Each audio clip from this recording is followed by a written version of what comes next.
ఈ రకంగా నిన్న అనాది మాయయా అని చెప్పుకుంటూ జీవుడు ఏ రకంగా అవస్థలు పొంది జీవత్వ భ్రాంతి కలిగినప్పుడు, జీవత్వ భ్రాంతితో ఉన్నప్పుడు జీవుడు ఏ రకంగా ఈ ప్రపంచంలో నేను పుట్టాను, ఈ ప్రపంచంలో నేను చనిపోతాను, ఈ ప్రపంచము నిత్యము అనుకొని జీవుడు ఏ రకంగా ఆ జీవత్వ భ్రాంతితో కూడుకుని ఏ రకంగా సుఖదుఖాలు అనుభవిస్తూ ఉంటాడో, ధర్మాధర్మాలు ఏవైతే ఉన్నాయో అవి పాటిస్తూ ఉంటాడో అవన్నీ కూడా ఎప్పుడు తెలియపోతుంది? ఒక కరుణామూర్తి అయిన ఆ యొక్క గురువుల యొక్క అనుగ్రహం చేత ఆ జీవత్వ భ్రాంతి తొలగిన సమకాలంలోనే సుఖదుఖాదులు ధర్మాధర్మములతో కూడుకున్న ఆ కర్తృత్వ భోక్తృత్వ బుద్ధి తొలగిపోతుందే కానీ గురువు యొక్క అనుగ్రహం లేకుండా ఆ సుఖదుఖాదులు ఆ కర్తృత్వ భోక్తృత్వాదులు తొలగిపోవు అని చూపిస్తూ ఆ కర్తృత్వ భోక్తృత్వ రహితమైన ఆ తుర్యుని తెలుసుకోవాలి అంటే ఒక గురువుల యొక్క అనుగ్రహం చేతనే. అలాంటి తుర్యము తానుగా ఎరిగినప్పుడు, తానుగా తెలుసుకున్నప్పుడు ఆ తన నిజస్వరూపం ఏమిటో నేను జీవుణ్ణనే నిద్ర తొలగిపోతుంది. నేను జీవుణ్ణనే నిద్ర ఏదైతే ఉన్నదో తెలియకపోవడం, అగ్రహణం ఏదైతే ఉన్నదో ఆ అగ్రహణము, జీవత్వ అగ్రహణము అది తొలగిపోతుంది. ఆ తుర్యుడు తానే అని నిశ్చయం కలుగుతుంది అని నిన్నటి వరకు అయింది. ప్రపంచో యది విద్యేత నివర్తేత న సంశయః మాయా మాత్రమిదం ద్వైతం అద్వైతం పరమార్థతః. ప్రపంచో యది విద్యేత నివర్తేత న సంశయః మాయా మాత్రమిదం ద్వైతం అద్వైతం పరమార్థతః. ప్రపంచో యది విద్యేత, ప్రపంచము ఒకవేళ ఉంటే అది ప్రపంచో యది విద్యేత నివర్తంతే న సంశయ, ప్రపంచం ఉంటే తిరిగిపోతుంది. దానికి సంశయమే లేదు, దానికి సంశయమే లేదు. ప్రపంచం ఉంటే తిరిగిపోతుంది, నివర్తయతే, సంశయమే లేదు. మాయామాత్రం ఇదం ద్వైతం, కానీ ఈ ద్వైతమంతా కూడా నామరూపములతో కూడుకున్న ఈ ద్వైతం ఏదైతే ఉన్నదో మాయా మాత్రమే ఉన్నది. అందువల్ల అద్వైతం పరమార్థతః, అద్వైతమే పరమార్థమై ఉన్నది, ద్వైతమంతా మాయా మాత్రమే ఉన్నది అనేది కారిక అర్థం. ఈ రకంగా ప్రపంచ నివృత్య చేత్ ప్రతిబుధ్యతే అనువృత్తే ప్రపంచే కథం అద్వైతం ఉచ్యతే. ప్రపంచ నివృత్తే చేత్ ప్రతిబుధ్యతే అనువృత్తే ప్రపంచే. ఇప్పుడు జ్ఞానం యొక్క జ్ఞానబోధ కలిగినప్పుడు, ఆత్మజ్ఞాన బోధ కలిగినప్పుడు ప్రపంచం తొలగిపోతుంది అంటున్నారు. బాగుంది, సరే. ఆత్మబోధ జరిగినప్పుడు ప్రపంచం తొలగిపోతుందని చెప్తున్నారు, బాగుంది. కానీ ప్రపంచం అనువృత్తే, ఈ ప్రపంచం ఏదైతే ఉందో నివృత్తం కావడం లేదు కదా, ప్రపంచం తొలగిపోవడం లేదు కదా. అవస్థలు తొలగించారు, అవస్థలతో పాటు అవస్థల యొక్క బద్ధులు ఎవరైతే ఉన్నారో ఆ యొక్క తుర్యుడే అవస్థలు తోచినప్పుడు విశ్వడుగా, తేజస్సుడిగా, ప్రాజ్ఞుడిగా తోచున్నారు. కానీ విశ్వడు యొక్క, ప్రాజ్ఞుడి యొక్క, అలాగే తేజస్సుడి యొక్క సారము ఆ తుర్యుడే అని మీరు చెప్పారు, బాగుంది. అయితే విశ్వ తేజస్సు ప్రాజ్ఞుని తొలగించుకున్నాం. అవస్థలు కూడా కేవలం మిథ్య, అవస్థ అనేది రూపం కాదు. అవస్థ అనేది ఏదైతే ఉన్నదో అది ప్రపంచం తోచినప్పుడు ఆ ప్రపంచం తోచే సమకాలంలో ఈ తానే అవస్థగా అనిపించుకుని ప్రపంచం కనిపిస్తుంది. అందులో తాని యొక్క ప్రతీతియే అవస్థలు అని చెప్పారు. అవస్థలు తొలగించారు, ప్రపంచాన్ని అవస్థలు తొలగించారు, విశ్వ తేజస్సుని తొలగించారు. అయితే ప్రపంచం ఎలా తొలగిపోతుంది? ప్రపంచం తొలగట్లేదు కదా, అద్వైతమే పరమార్థం అంటున్నారు కదా, మరి అద్వైతం ఎలా సిద్ధిస్తుంది అని అడిగారు. అయితే ఇక్కడ ఆత్మ మనకి ఇక్కడ ఏం చెప్పాడు? ప్రపంచోపశమం శాంతం శివం అద్వైతం అనేది చెప్పాడు. ప్రపంచం అనేది ఉపశమం, అంటే ప్రపంచం అనేది లేనిది, ప్రపంచం అనేది లేనిదని క్లియర్గా చెప్పాడు అక్కడ. ప్రపంచము లేనిది, శాంతమైనది, శివస్వరూపమైనది, అద్వైత స్వరూపమైనది, అలాంటి ఈ ఆత్మ నిత్య స్వరూపుడు తుర్యుడు అని కదా. అది ఆ విషయాన్ని ఇప్పుడున్న అద్వైతులు ఎవరైతే అనుకుంటున్నారో ఇప్పుడున్న అద్వైతులు కూడా ఈ విషయాన్ని సరిగా అర్థం చేసుకోలేదు. ఎందువల్లంటే ఇప్పుడున్న వేదాంతులు కూడా ఏం చెప్తారు, ఆ శాస్త్రజ్ఞానం కలిగిన తర్వాత ఆత్మావారే ద్రష్టవ్యో శ్రోతవ్యో మంతవ్యో నిధిధ్యాసితవ్య, ఈ శ్రవణ మనన నిధిధ్యాసనలు ఏవైతే ఉన్నాయో అవి జరిగిన తరువాత శాస్త్రజ్ఞానం కలిగినప్పటికీ అది పరోక్ష జ్ఞానమే. అపరోక్ష జ్ఞానం కలగాలి అంటే, ప్రపంచం తొలగిపోవాలి అంటే సమాధిలోనే తొలగిపోతుంది. ఇంకా ప్రపంచము ఎక్కడా తొలగిపోదు. తెలుసుకుంటే ప్రపంచం తొలగిపోతుందా అని అడుగుతారు. ప్రపంచం తొలగిపోతుందా తెలిసిపోతే? ప్రపంచం ఆ తెలుసుకుంటే తొలగిపోదు అని కొంతమంది అద్వైతులు దీని గురించి చెప్తున్నారు. అలాగే మరికొంతమంది అద్వైతులు ఏమంటారు, ఈ వాక్య జ్ఞానం అంటే ఈ శాస్త్రజ్ఞానం తెలుసుకున్న తర్వాత ఉపాసన చెయ్యాలి. అకార ఉకార మకారములనే కూడుకుని ఏ మాత్రలైతే రాబోయే దాంట్లో చెప్తారో, అకారం అంటే జాగ్రత్త, ఉకారం అంటే స్వప్నము, మకారం అంటే సుషుప్తి అని దాంట్లో బాగా వర్ణిస్తాడు. ఇది ఉపాసన చెప్పింది, ఉపాసన చెయ్యాలి. అలా ఉపాసన చేస్తే ప్రపంచం తొలగిపోతుంది అని కొంతమంది చెబుతారు. కొంతమంది ఏం చెప్తారు, ఆత్మజ్ఞానం ఏదైతే ఉందో ఆత్మజ్ఞానం చేత అజ్ఞానం ఏదైతే ఉందో అజ్ఞానం పోయినా ఆత్మజ్ఞానం చేత అజ్ఞానం పోయినా ప్రపంచం ఉండిపోతుంది. జ్ఞానం కలిగినంటే ప్రపంచం పోదు కదా, ప్రపంచం ఉండిపోతుంది. అందులో ప్రసంఖ్యానం చెయ్యాలని కొంతమంది అంటారు. చివరిలో ఉంటుంది కదా, దీంట్లో కూడా ఉంటుంది. మనం ఉపదేశ శాస్త్రంలో చెప్పుకున్నాం, ప్రసంఖ్యానం చెయ్యాలని చెబుతారు. మరికొంతమంది ఏం చెప్తారు, ఈ ద్వైత ప్రపంచం ఏదైతే ఉంటుందో ఈ అద్వైతం తెలుసుకున్న ద్వైత ప్రపంచం ఉండనే ఉంటుంది. అలాంటి అద్వైతం తెలుసుకున్న ద్వైత ప్రపంచం ఉండనే ఉంటుంది, ద్వితీయం ఉంటుంది. ఆ అద్వైతం యొక్క సిద్ధి కలగాలి అంటే ప్రపంచం యొక్క విలయం జరగాలి అంటారు. ఇన్ని రకాలు ఇప్పుడున్న వేదాంతుల్లో కూడా ఈ చర్చ ఉంది. ప్రపంచో యది విద్యేత, ప్రపంచం ఉంటే తొలగిపోతుంది, కానీ ప్రపంచం అనేది లేనే లేదు అనేది స్పష్టంగా కారిక. అయితే ఇన్ని రకాలుగా వీడికి కూడా ఇప్పుడున్న వేదాంతులు కూడా ప్రపంచ విలయమైనా జరగాలి, లేకపోతే ఉపాసన చేతనే తొలగించుకోవాలి, లేకపోతే సమాధి చేతనే తొలగించుకోవాలి, ప్రసంఖ్యానం చేతన తొలగించుకోవాలి, ఈ రకంగా సాధన చెయ్యాలి, ప్రపంచాన్ని తొలగించుకోవడానికి సాధన చెయ్యాలి అంటారు. నిజంగా ప్రపంచం తొలగించుకొని సాధన చెయ్యాలి అంటే ఇంతవరకు ఎవడు సాధకుడు లేడు, ముముక్షువు లేడు అని అర్థం. ముముక్షువు ఉండి ప్రపంచాన్ని తొలగించే మోక్షాన్ని పొంది ఉంటే ప్రపంచం ఎప్పుడో హుళక్కైపోయేది. ప్రపంచం ఎక్కడ ఉంటుంది? అందులో సాధన చేస్తే ఏదో, లేకపోతే ఏదో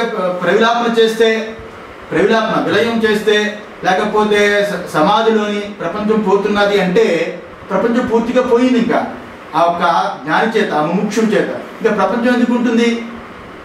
అందువల్ల ఇన్ని రకాలు దీని మీద చాలా మందికి ప్రపంచం పోవడం అంటే ఏమిటో తెలియదు. దాని గురించి ఇక్కడ వివరణంగా చెప్తున్నారు. సత్యం ఏవ స్యాత్ ప్రపంచః యది విద్యేత. అయినా సత్యం ఏవ స్యాత్, నువ్వు చెప్పింది సత్యమే అవుగాక. నువ్వు చెప్పింది సత్యమే అవుగాక. ఎందువల్ల? ప్రపంచః యది విద్యేత, ప్రపంచం ఉంటే, ప్రపంచం అనేది ఉంటే నువ్వు చెప్పింది సత్యమే అవుతుంది. ఎందువల్ల? అసలు ప్రపంచం అంటే ఏమిటి? ప్రపంచం అంటే ఏమిటి? ద్వితీయంగా తోచేదేనా ప్రపంచం అంటే? అంతే కదా, ద్వితీయంగా సత్యంగా కనిపించేదేనా ప్రపంచం అంటే? సత్యం అంటే ఏమిటి? ఒకవేళ సత్యంగా ప్రపంచం ఉందనుకోండి, ఆ ప్రపంచాన్ని ఏ సాధన చేత తొలగించలేము. ప్రపంచం సత్యంగా ఉంటే ఏ సాధన చేత తొలగించలేము. ఎందువల్ల? ఏది సత్యమో అది ఎప్పుడూ ఉండనే ఉంటుంది. యత్ రూపేణ యన్ నిశ్చితం తద్ రూపం నా వ్యభిచరతి. తర్వాత రాసుకుందాం. యత్ రూపేణ యన్ నిశ్చితం తద్ రూపం నా వ్యభిచరతి. ఏదైతే నిశ్చయంగా ఎప్పుడు ఉంటుందో అది ఎప్పుడు మార్పు చెందదు. యద్ రూపేణ యద్ రూపం వ్యభిచరతి తద్ రూపం అనృతం. ఏదైతే వ్యభిచరిస్తూ ఉంటుందో అది అబద్ధం, ఏదైతే మార్పు చెందుతూ ఉంటుందో అది అబద్ధం, ఏదైతే మార్పు చెందకుండా ఉంటుందో అది సత్యం. ప్రపంచం ఉంది అంటే ఉన్నది అనే మాట సత్యము కదా. అది ఎప్పుడూ ఉండాలి, తొలగిపోకూడదు. కానీ ఏదైతే అనృతమో అది వ్యభిచరిస్తూ ఉంటుంది, మార్పు చెందుతూ ఉంటుంది. కానీ లోకల్లో ఈ మార్పు గురించి ఏం చెప్తారు? వినాశనము 2 రకాలు అని భగవద్గీతలో కూడా చెప్పాడు. 1 రోగాలతో నాశనం అవుతాడు, 2 మరణంతో ఆత్యంతికంగా నాశనం అయిపోతాడు. 2 రకాల నాశనాలు. ఇప్పుడు ప్రపంచాన్ని తీసుకుందాం అనుకోండి, రోగాలతో నాశనం అవుతాడు అలా తీసుకుంటే, అంటే మార్పు చెందుతాడు అని ఆ రకంగా తీసుకుంటే, ఇప్పుడున్న ప్రపంచంలో అధికంగా వాడించుకోవడం చేత, ఉదాహరణకు ఒక పంటలు ఉన్నాయనుకోండి, ఒక పంట రావాల్సింది 4 పంటలు 3 పంటలు దాని ఎరువులు వేసి లాగడం చేత భూమి యొక్క సారం తగ్గిపోతుంది కదా. ఆ రకంగా ప్రకృతిని విశేషంగా వాడించుకోవడం చేత ప్రకృతిలో ఉన్న ఆ సత్తా ఏదైతే ఉందో పోతుంది. ఆ రకంగా ఒక రకంగా రోగంతో అది ఉన్నా లేనట్టుగా ఇంకెవరికి ఉపయోగపడదు, మార్పు చెందుతూ పోతుంది. ఇప్పుడు చావు అంటే మార్పు, అంతేగాని చావు అంటే లేకపోవడం కాదు. అలాగా ఈ ప్రపంచం ఏమైనా చచ్చిపోతుందా? ఈ ప్రపంచం లేకుండా అలా పోతుందా? లేదు కదా, ప్రపంచం అలా చచ్చిపోదు. అయితే ప్రపంచం అనేది ఎలా వచ్చింది?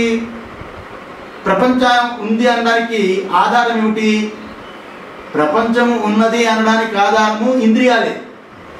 కన్నుతోటి లేకపోతే సప్తస్పర్శ రూపరసగంధాదులతో కూడుకున్న ఈ ప్రపంచం అంతటిని చూస్తున్నాము అంటే ఈ జ్ఞానేంద్రియాల చేత, కన్ను ఈ యొక్క చెవి వాటి చేత, ఈ జ్ఞానేంద్రియాల చేత ఆ ప్రపంచాన్ని చూస్తున్నాము. అయితే జ్ఞానేంద్రియాల చేత ప్రపంచం ఉన్నది అని చెప్పినప్పుడు, ఈ జ్ఞానేంద్రియాలకి ప్రపంచం ఉన్నది అని చెప్పినప్పుడు, జ్ఞానేంద్రియాలకి తెలిసిన ప్రపంచం ఉన్నది అని చెప్పడానికి ప్రమాణం ఏమిటి? జ్ఞానేంద్రియాలు ఈ ప్రపంచం ఉందనడానికి జ్ఞానేంద్రియాల ప్రమాణం కాదు. ఎందువల్లంటే ఈ ప్రపంచంలోనే ఆ జ్ఞానేంద్రియాలు తయారయ్యాయి. ఏ పంచభౌతాత్మికమైన ప్రపంచము, ఆధ్యాత్మికము, ఆది దైవికము, ఆది భౌతికముతో కూడుకున్న సకల చరాచరము ప్రపంచం ఏదైతే ఉన్నదో ఆ ప్రపంచములోనే జ్ఞానేంద్రియాలు తయారయ్యాయి. కొన్ని జ్ఞానేంద్రియాలు తెలుసుకున్న దానికి మనసు ప్రమాణం. జ్ఞానేంద్రియాలతో మనసు కదండి తెలుసుకుంటుంది. మనసు ప్రమాణం అంటే మనసు ఉన్నది అనడానికి ఎవరు ప్రమాణం ఉండాలి? తాను ఉండాలి. మనస్సు ప్రమాణం అనడానికి తాను ఉండాలి. మనసు కూడా ఎందులో తయారైంది? ఈ పంచభౌతాత్మకమైన దానితో తయారైంది. ఏ తల్లి నుంచి బిడ్డ వచ్చాడో ఆ బిడ్డ ఆ తల్లి గురించి చెప్తాడు, ఇది నా తల్లి అని, ఇది నా తల్లి అని చెప్తాడు. ఆ రకంగా ఈ ప్రపంచంలో పుట్టిన అంతఃకరణ, ఈ ప్రపంచంలో పుట్టిన జ్ఞానేంద్రియాలు, ఈ ప్రపంచం ఉన్నది అంటే సత్యం ఎలా అవుతుంది? అయితే ప్రత్యక్ష ప్రమాణాలతో చెబుతున్నారు కదా. అయితే ప్రత్యక్ష ప్రమాణాలు కూడా ప్రత్యక్షమైన జ్ఞానేంద్రియాల చేత, అనుమానం చేత ఈ యొక్క జగత్తు ఉందని చెప్తున్నారు. అలాంటి ప్రత్యక్షమైన ప్రపంచాన్ని ప్రత్యక్షమైన ఈ జ్ఞానేంద్రియాలతో తెలుసుకుంటున్నారు కదా. అదే షట్ప్రమాణాలతో చెప్తున్నారు కదా. షట్ప్రమాణాలు కూడా ఈ ఇంద్రియాలకు సంబంధించిందే, ఇంద్రియాతీతం కాదు. ప్రపంచం ఉందనడానికి ఆధారం ఏమిటి? శృతి కూడా చెప్పింది కదా. ఆత్మన ఆకాశ సంభూత ఆకాశాత్ వాయు అని, ఆత్మ నుంచి ఆకాశం వచ్చింది అని. ఆత్మ నుంచి ఆకాశం వచ్చింది అంటే ఆకాశం అంటే దేశం, అంతే కదా. ఆకాశం అంటే దేశం. ఏ దేశం నుంచి ఏ దేశంకి వచ్చింది? ఆత్మ లేని చోట ఆకాశం వచ్చిందా? ఆకాశం ఆత్మ నుండి వచ్చింది అంటే ఆత్మ లేని చోట ఇంకొక ప్రదేశంలో ఈ ఆకాశం వచ్చిందా? ఈ దేశం వచ్చిందా? మరి ఏ కాలంలో వచ్చింది? ఆత్మకి ఈ దేశానికి మధ్యలో కాల వ్యవధానం ఉంటే ఆత్మ అనే దాని నుంచి పలానా కాలంలో ఈ ఆకాశం అనేది వచ్చింది. ఫలానా ఆత్మ నుంచి ఈ దేశం వచ్చింది. ఈ దేశము అనే ఆకాశము, ఈ దేశం అనే అది ఏదైతే ఉన్నదో అది రావడానికి దేశ కాలాలకి కట్టుబడి రావాలి కదా. రావాలి కదా. దేశకాలాదులు నిజంగా విచారిస్తే దేశకాలాదులు ఆత్మలో లేవు, అలాగే ఆత్మలో లేవు, ఈ ప్రపంచానికి ముందు లేదు. దేశకాలాదుల్లో ప్రపంచం రాలేదు, ప్రపంచంలోనే దేశకాలాలు ఉన్నాయి. ప్రపంచంలోనే దేశకాలాదులు ఉన్నాయి. ఏ ప్రపంచంలో ఏ దేశకాలాలు తోస్తున్నాయో ఆ ప్రపంచానికి కట్టుబడి ఉంటాయి ఆ దేశకాలాలు. స్వప్నంలో కనిపించే దేశకాలాలు ఆ ప్రపంచంలో కట్టుబడి ఉంటాయి. మెలకువలో కనిపించే దేశకాలాలు ఈ మెలకువ ప్రపంచంలో కట్టుబడి ఉంటాయి. మరి ఎలా వచ్చింది ఈ ప్రపంచం? మరి శృతి కూడా చెప్తుంది కదా, అంటే పుట్టింది అని. ఇక్కడ పుట్టింది అంటే ఆరోప దృష్టితో చెప్పింది. ఎందువల్లంటే జగత్ వచ్చింది, జగత్ కనిపిస్తుంది అనే దృష్టితో ఆరోప దృష్టితో పెట్టినట్టున్నాం. ఋషులు కూడా చెప్పారు కదా, ఋషులు అబద్ధవాడరు కదా. కొన్ని ఋషులు చెప్పారు ప్రపంచం ఇలా వచ్చింది అని. వాళ్ళు ప్రపంచంలో ఉండి ప్రపంచంలో వచ్చిందని చెప్తున్నారా? ప్రపంచం రాకుండా ఉన్న ముందు ఋషులు చూసి చెప్పారా? ఋషి ఎక్కడున్నాడు? ప్రపంచంలో ఉండి ప్రపంచం వచ్చిందని చెప్తున్నాడా? ఋషి ప్రమాణం ఎలా అవుతాడు? ప్రపంచం వచ్చిందనడానికి. శాస్త్రం ఎలా ప్రమాణం అవుతుంది ప్రపంచం వచ్చిందనడానికి? ప్రపంచం వచ్చిందనడానికి శాస్త్రానికి ఈ ఒక దేశంలో ఒక కాలంలో శాస్త్రం ఉండి ప్రపంచం రాకని చూడాలి. ఒక ఋషి ఒక దేశంలో ఒక కాలంలో ఉండి ప్రపంచం యొక్క రాక చూడాలి. మరి వాళ్ళు ప్రపంచం వచ్చింది, ప్రపంచం ఉంది అంటే ఉంది అనడానికి ప్రమాణం ఏమిటి? ఉంది అనడానికి ఏ ప్రమాణము లేదు. ఇంద్రియాలు ప్రమాణం అంటే ఇంద్రియాలకి ప్రమాణము మనసు అవ్వాలి. మనసు ప్రమాణం అంటే మనసుకు ప్రమాణము తానవ్వాలి. అందులో రమణ మహర్షి ఏమంటారు? నేను గురించి తెలుసుకుంటే ప్రపంచం గురించి తెలుస్తుంది, నేను ఎవరినో తెలుసుకో అని అంటారు. నేను ఎవరినో తెలుసుకో, నేను గురించి తెలుసుకుంటే నీ ప్రపంచం తెలిసిపోతుంది అంటే అర్థం ఏమిటి? ఈ తాను గురించి తెలుసుకుంటే ప్రపంచం గురించి తెలిసిపోతుంది. తాను యొక్క అనుభవము తెలుసుకుంటే ప్రపంచం తెలిసిపోతుంది.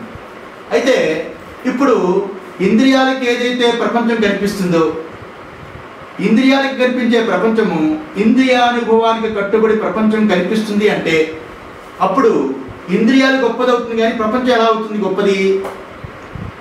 ప్రపంచానికి ఇంద్రియాలే గొప్పది అనుకుంటే ఈ ఇంద్రియాలు ఎలా వచ్చాయి? ఆ ప్రపంచంలోనే వచ్చాయి కదా. అందులో ఏది గొప్పది, ఏది ముందు, ఏది వెనుక?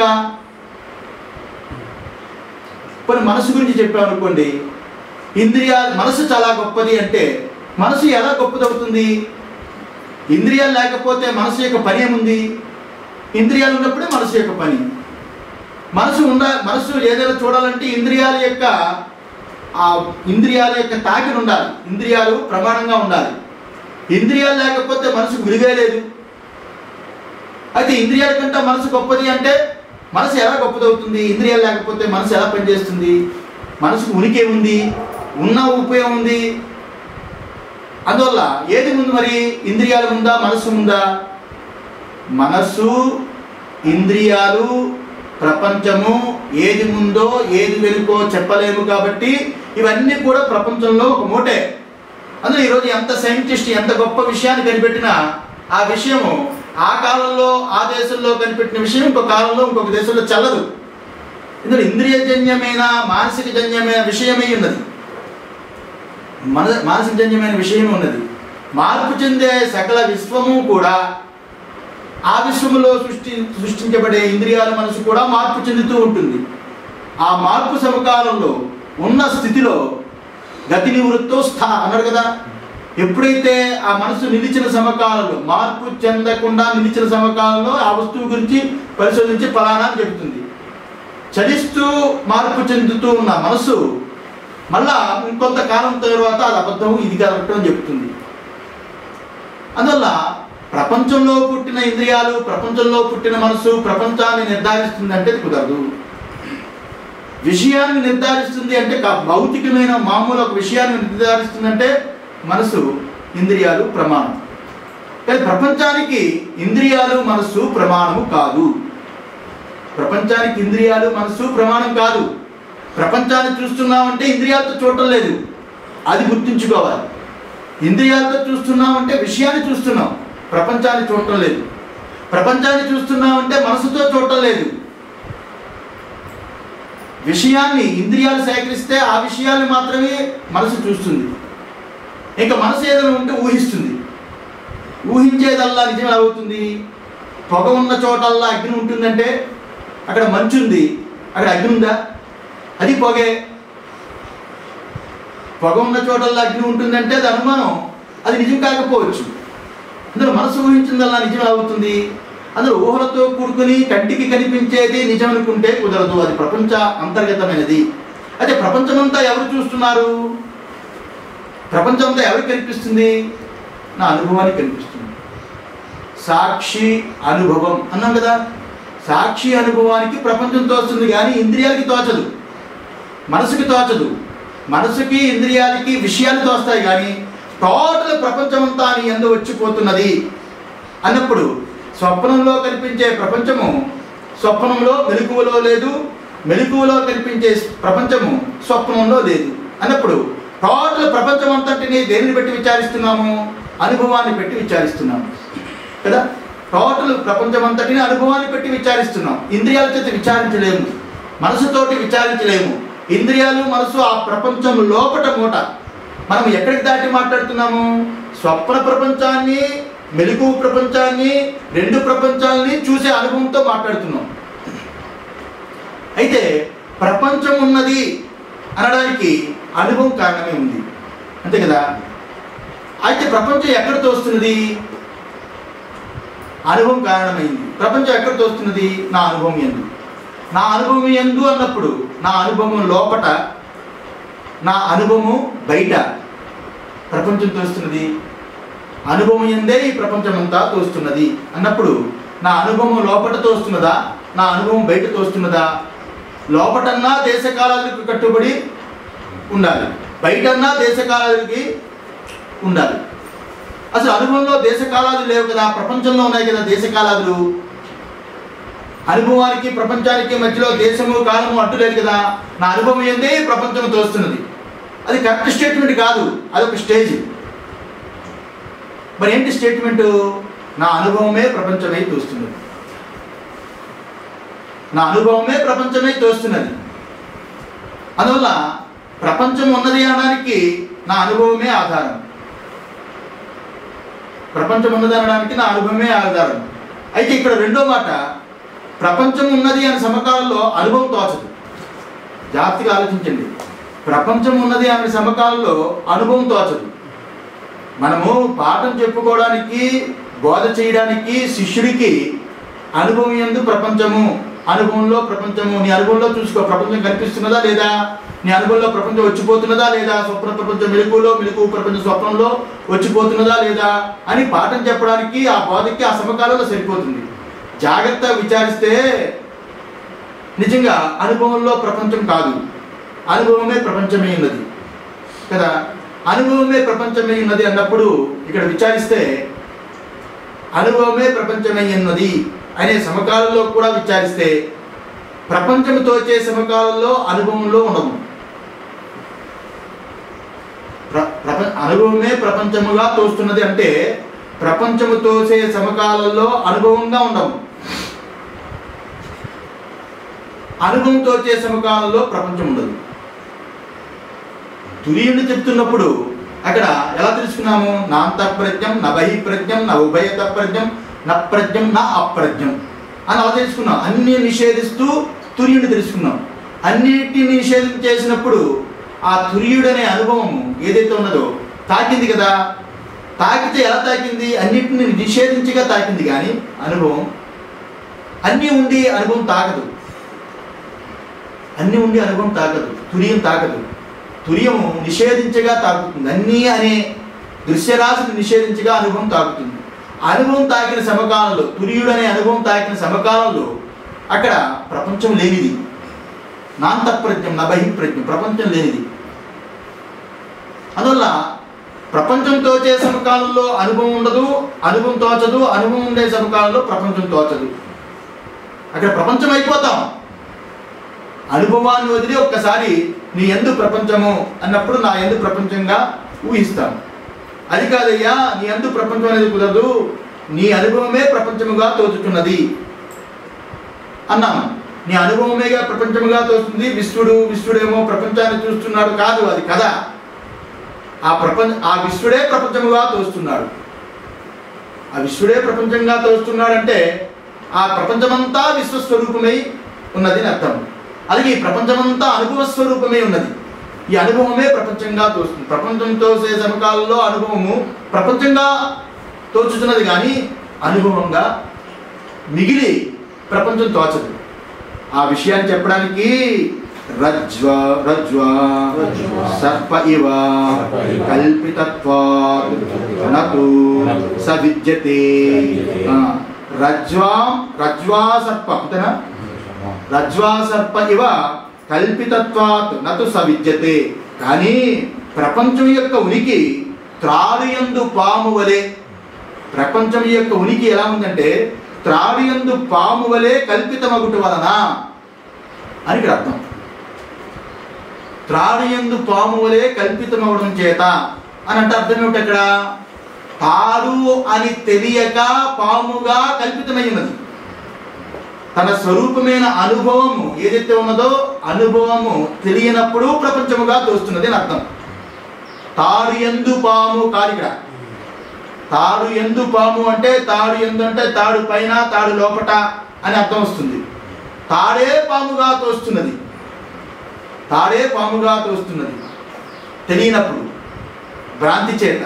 అలాగే ఈ స్వరూపమైన అనుభవమే అక్కడ ప్రపంచముగా తోస్తున్నది. అక్కడ వ్యవధానం లేదు, దేశము కాలము అనే వ్యవధానం లేదు. అందువల్ల దేశకాలాలు ప్రపంచంలో ఉన్నాయి. దేశకాలాలు ప్రపంచంలో ఉన్నాయి. తాడే పాముగా ఎలా తోస్తున్నదో అనుభవమే ప్రపంచముగా తోస్తున్నది అని చెప్పడానికి ఈ రకంగా తాడి యందు పాము వలె కల్పితము అని చెప్పడం అర్థమైందా? తాడి యందు పాము వలె కల్పితము అని చెప్పడానికి అదే అర్థము. అనుభవమే తన స్వరూపమైన తాను యొక్క అనుభవమే, అనుభవమే ఇక్కడ ప్రపంచముగా తోస్తున్నది, కానీ ప్రపంచానికి వేరే ఉనికి లేదు అని చెప్పడం. ప్రపంచానికి వేరే ఉనికి లేదు, పాముకి వేరే ఉనికి లేదు. తాడి యొక్క ఉనికియే పాము, తాడి యొక్క ఉనికియే పాము, తాను యొక్క ఉనికియే ప్రపంచం అని చెబుతూ ప్రపంచము వేరుగా ఉంటే ఇప్పుడు చెప్తున్నాడు. విద్యమానశ్చేత్ నివర్తేత న సంశయః. తాడు కంట పాము వేరుగా ఉంటే పామును పోగొట్టచ్చు. తాడే పాముగా తోచినప్పుడు పామును ఎలా పోగొడతాం? అదే ఉద్దేశం చేత విద్యమానశ్చేత్ నివర్తేత. ఈ ప్రపంచం ఒకవేళ ఉంటే అది నివర్తించబడేది. నా సంశయం లేదు. ఈ అనుభవం కంట ప్రపంచం వేరుగా ఉంటే అనుభవం చేత ఆ పరమశివుడు మన్మధుడిని కాల్చినట్టుగా ఒక్కసారి తపస్సు చేసి నా అనుభవం చేత ప్రపంచాన్ని అంతా భస్మం చేయొచ్చు. సకల చరాచరానికి అనుభవమైన ఆ తురీయుడే రాజైనప్పుడు, ఆ తురీయుడి యొక్క స్వరూపాన్ని నేను తపస్సు చేత తెలుసుకున్నప్పుడు నాకంటా వేరుగా ఉన్న ప్రపంచం ఏదైతే ఉన్నదో ఆ శివత్వ ఆ తురీయ తత్వాన్ని పొందినప్పుడు ఒక్కసారి ఆ శివుడు భస్మం చేసినట్టుగా ఆ మన్మధుడిని ప్రపంచమంతా భస్మం చేయొచ్చు. కానీ ఇక్కడ తాడు ఎందు పాము తాడే పాముగా తోస్తున్నట్లుగా ఈ తాను అనుభవమే ఇక్కడ ప్రపంచమే తోస్తున్నది. అంటే అర్థం ఏమిటి? ప్రపంచము వేరుగా లేదు. ప్రపంచము వేరుగా ఉంటే తొలగిపోయేది, ఆ భస్మం చేయొచ్చు. కానీ ప్రపంచము వేరుగా లేదు. నా సంశయించు అని ఇక్కడ కొంతమంది గౌరపాద కార్యక్రమం కూడా వీళ్ళు ఇది తప్పు అంటారు. ప్రపంచం ఉంటే ఎలా తొలగిపోతుందండి? ఒకవేళ ఉంటే తొలగించడం సాధ్యమా? ఉంటే తొలగించడం సాధ్యమా అండి? తొలగించలేం కదా. ఉంటే తొలగించడం సాధ్యం. ఎందుకంటే ఈ ప్రపంచం పుట్టుకి కారణం ఆత్మన ఆకాశ సంభూత ఆకాశాత్ వాయు అని ఏ తురీయుడైన ఆత్మ నుండి సకలము వచ్చిందన్నాడో ఆ తురీయుడే దానిని ఏలడానికి, దాన్ని నశింపజేయడానికి, దాన్ని చంపడానికి అన్నిటికీ ఆ తురీయుడే రాజై ఉన్నాడు. నిజంగా ప్రపంచం ఈ తురీయుడి కంటా వేరుగా ఉంటే నాశనం అయిపోతుంది. తురీయుడు తెలుసుకున్న వాడు ఎవడైనా ఇంతవరకు ఎందుకు నాశనం చేయలేదు అంటే వాడికి అద్వైతం కలగలేదని అర్థం. అద్వైతం కలగలేదని అద్వైతం కలిగింది, అద్వైత సిద్ధి కలిగింది, ముక్తుడైపోయాడంటే ద్వితీయుడుగా ముక్తుడు అవుతాడు. ద్వితీయం ఉన్నంత వరకు వాడికి భయం తప్పదు. ద్వితీయం వా భయం భవతి. ద్వితీయం ఉన్నప్పుడు ఎలాగయ్యేవాడు ముక్తుడవుతాడు? ద్వితీయాన్ని తొలగించుకోవాలి. ద్వితీయాన్ని తొలగించుకున్నాడు, వాడు ప్రపంచాన్ని భస్మం చేశాడంటే ప్రపంచం తోస్తుంది కదా. అందువల్ల ఇక్కడ నర్మగర్భంగా చెప్పే విషయం ఏమిటి అంటే, ఇక్కడ ప్రపంచం అనేది ఉంటే ఒకవేళ నివర్తించేది అంటే ఈ తానుకంట అన్యంగా వేరుగా ప్రపంచం అనేది వేరుగా ఉంటే తొలగిపోయేది అని అర్థం. ఈ రకంగా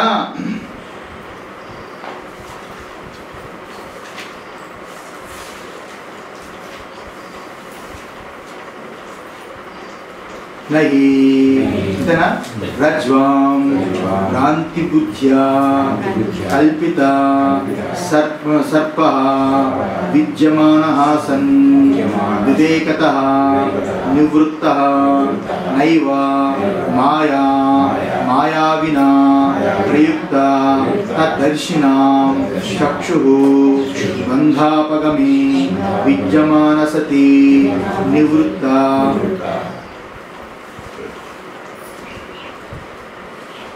నహి రజ్వాం భ్రాంతి బుద్ధ్యా కల్పిత సర్పః విద్యమానః సన్ వివేకతః నివృత్తః. ఇక్కడ ఏదైతే నహి రజ్వాం భ్రాంతి బుద్ధ్యా, భ్రాంతి చేత భ్రాంతి బుద్ధి చేత మాత్రమే బుద్ధి యొక్క భ్రాంతి చేతనే ఇక్కడ కల్పిత సర్పః విద్యమానః. ఈ కల్పితమైన అంటే సర్పముగా ఏదైతే తాడు యందు కనిపిస్తున్నదో ఆ తాడు యందు కల్పించే ఆ సర్పము కల్పనకి కారణం ఏమిటి? భ్రాంతియే కారణమే ఉన్నది. వివేకతః నివృత్తః, వివేకంతో దాన్ని నివృత్తి కాదు. నైవ, వివేకంతో కూడా నివృత్తి కాదు.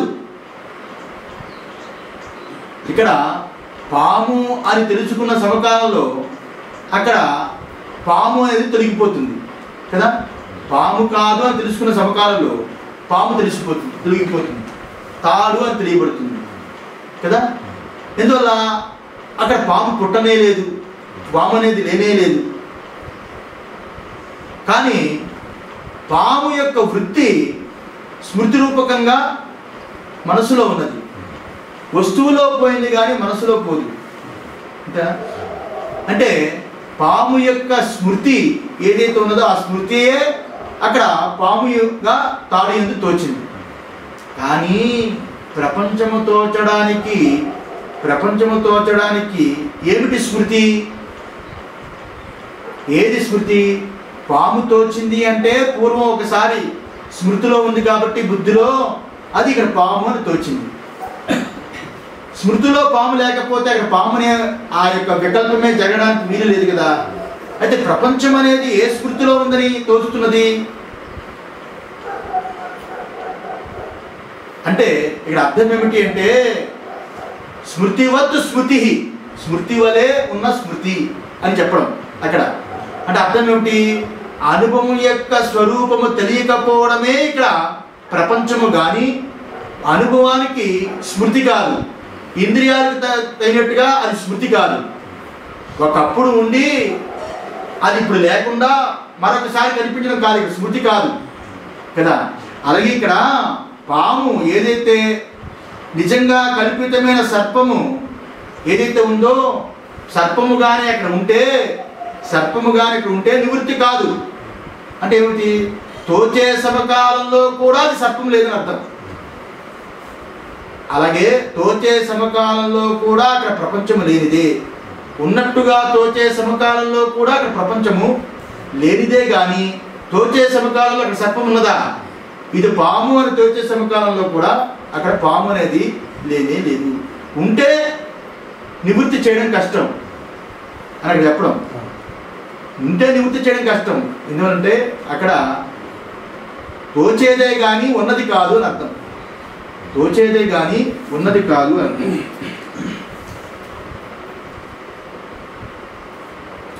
అర్థం ఏమిటి అంటే ఇక్కడ భ్రాంతి చేత కల్పించబడిన పాము ఏదైతే ఉందో ఆ సందర్భంలో అది ఉండినట్లుగా తాడు యందు ఉన్నట్లుగా తోచినప్పటికీ అది అజ్ఞానము చేత పోవటం లేదు అని అర్థం.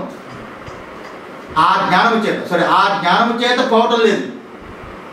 ఎందువల్ల ఆ జ్ఞానము చేత ఆ పాము పోయింది అంటే అక్కడ ఆ భ్రాంతి తొలగించే జ్ఞానము చేత పాము పోయింది అంటే ఎందుకు పోవటం లేదు? అక్కడ పాము ఉండనే లేదు అని అర్థం. అక్కడ పాము ఉండనే లేదు అని అర్థము. ఆ భ్రాంతి తొలిగే వివేకము చేత ఆ పాము తొలగింది అంటే ఆ రకంగా తప్పు. ఎందువల్ల అసలు పాము ఉండనే లేదు, రాను లేదు, పోను లేదు, ఉండను లేదు అని అర్థం. ఆ సమకాలంలో తోచింది వివేకం కలగానే తొలగిపోయింది. తోచేది ఉంటే కదా పోగొట్టడం. అర్థమైందా? సరిపోయిందా? ఈ రకంగా నైవ మాయా వినః ప్రయుక్త తద్దర్శనం చక్షుః బంధాపగమే విద్యమానా సతి నివృత్త తద ఇదం ప్రపంచాఖ్యం మాయామాత్రం ద్వైతం రజ్జువతు మాయావివతు చ అద్వైతం పరమార్థతః.